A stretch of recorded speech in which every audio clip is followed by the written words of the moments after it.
Good morning. It's me, Mikey Pipes, and today we're at that luxury condo building.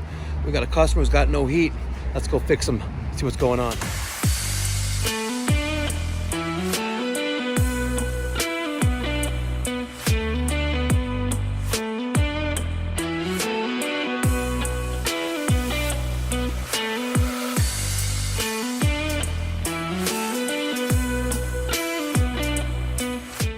All right, there's the truck. Here is the mechanical closet. Customer has no heat. Let's see what's going on. Lux Air. We got a Lux Air here. Yep. We got a Lux Air right there. Okay. The switch is off. It must be light. I'm gonna guess it's light. Yep. That's the light switch. Here is the power switch for the furnace. Okay. First thing I'm gonna notice is that we have a little bit of condensate right there. Goes into, we have a 4x2" PVC reducing coupling, and then it goes up and around. So we have a lot of damage to this furnace. Looks a lot of corrosion and stuff. Let's take the front cover off like that. Let's take off the lower access panel. Okay. All right, so before we get started with what's going on with the service call, I want to give you guys just a brief overview of what's before us. This right here, we consider this a 90+% furnace. And we do that because 90+%ers have some sort of PVC venting that directly vents outside and does not utilize a chimney like an 80% efficient furnace does. So that's the first thing we're going to know is PVC venting. We know it's a 90+%er. Okay.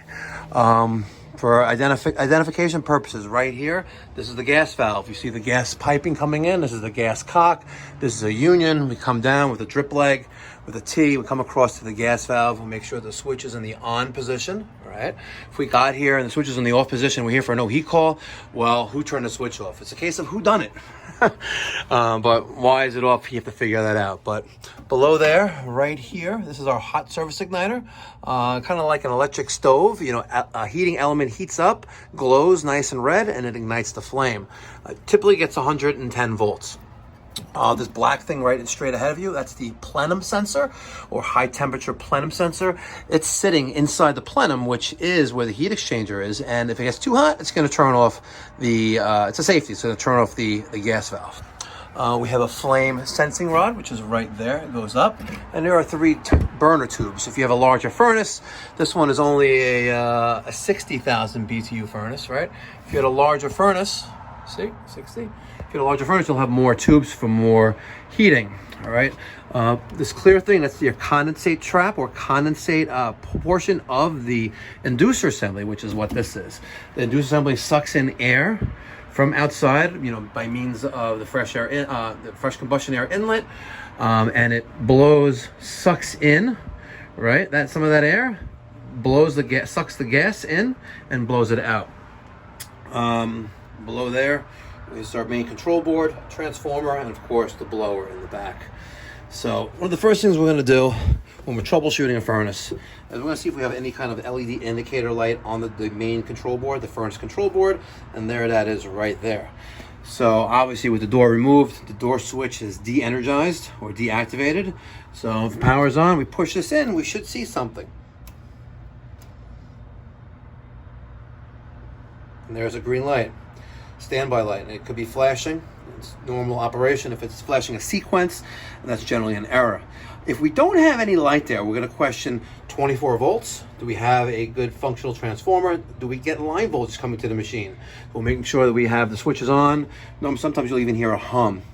All right, but we have a green flashing light. Now we're going to see what the thermostat's doing. Okay, heat. Oh. Something wrong with this thermostat. This thermostat is non-responsive. 5. This is garbage.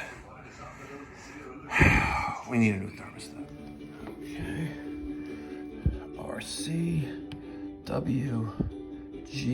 RCWGY common.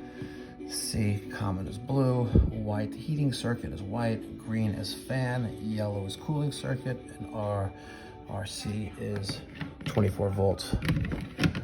Okay, let's get this on there. Okay, and the display is blank because my door switch is not active. I'm going to utilize my switcheroo. This is a small flat screwdriver, just to shove it in there because I want the thermostat to be calling. All right, so normal switcheroo is not going to work because you have this little, it goes in there more, but you guys get the point. Let's go back to the thermostat. And be very, very careful when you're doing this. You don't want to break anything, you don't want to short anything, and you don't want to get zapped. You know, it's only 110 volts. You can handle it. You're a big boy. Okay, we're on heat, fan to auto, and let's set this to 72. We heard the click of the relay. Let's set the time. Okay, it is 10:55, and it is Tuesday. Okay, bingo. Let's go see what the furnace is doing. All right, let's go head on over back to the furnace. And if we're fortunate enough, we'll see something flashing there. Let's count.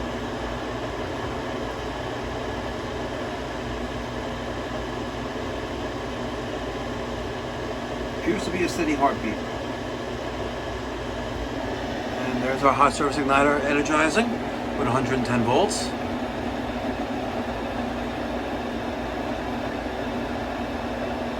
We'll wait for the gas valve to energize. And Houston, we have ignition. We had a case of a bad thermostat, ladies and gentlemen. But we're going to let this run. We're going to check hear how the blower motor comes on. Let's take a quick little assessment of that. Looking pretty clean. Looking pretty clean. Very good. Actually, I've seen much worse here. Cosmetically, you know, the exterior casing of this furnace looks kind of suspect. This little bit of condensate there looks like it's originating from this loose coupling.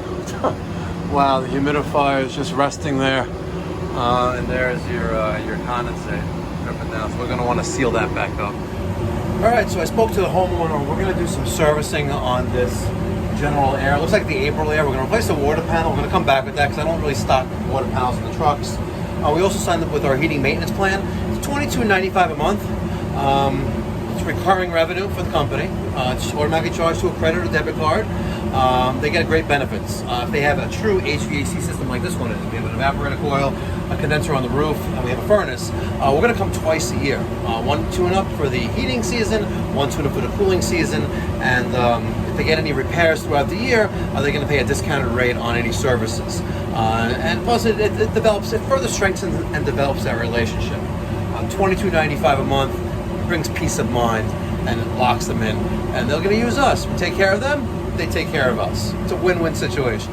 All right, so before we actually head on out of here, we're going to disconnect our homemade switcheroo. We're going to put the access panels back on, right? And we're going to let it cycle by means of the thermostat. Put that back on there like that. Put this one on there like that. Not really the greatest shape, and it's fugazi, but okay. Get those on there. They really don't want to turn. I'll let this thing go through another startup sequence in operation, and then we'll head on up out of here. All right, ladies and gentlemen, I hope you enjoyed this video. Little quick diagnosis, gas-fired furnace, and how to properly diagnose a defective thermostat. But also, most importantly, how to develop and strengthen relationships with your clients. We do that not only by providing prompt, professional, and exceptional service 24/7, but we also have service plans, maintenance plans. You know, we have one for plumbing and we have one for HVAC.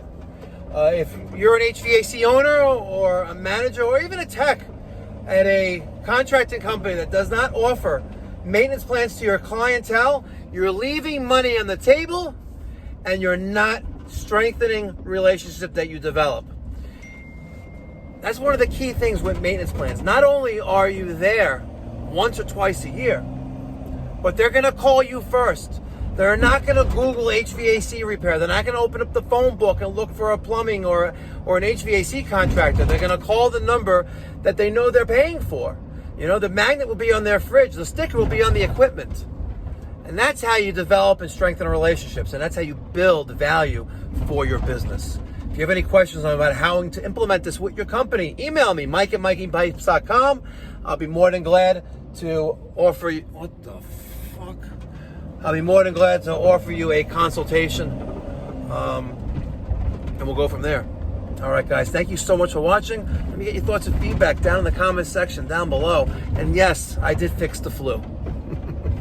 Catch you in the next one. Be well, God bless, stay safe.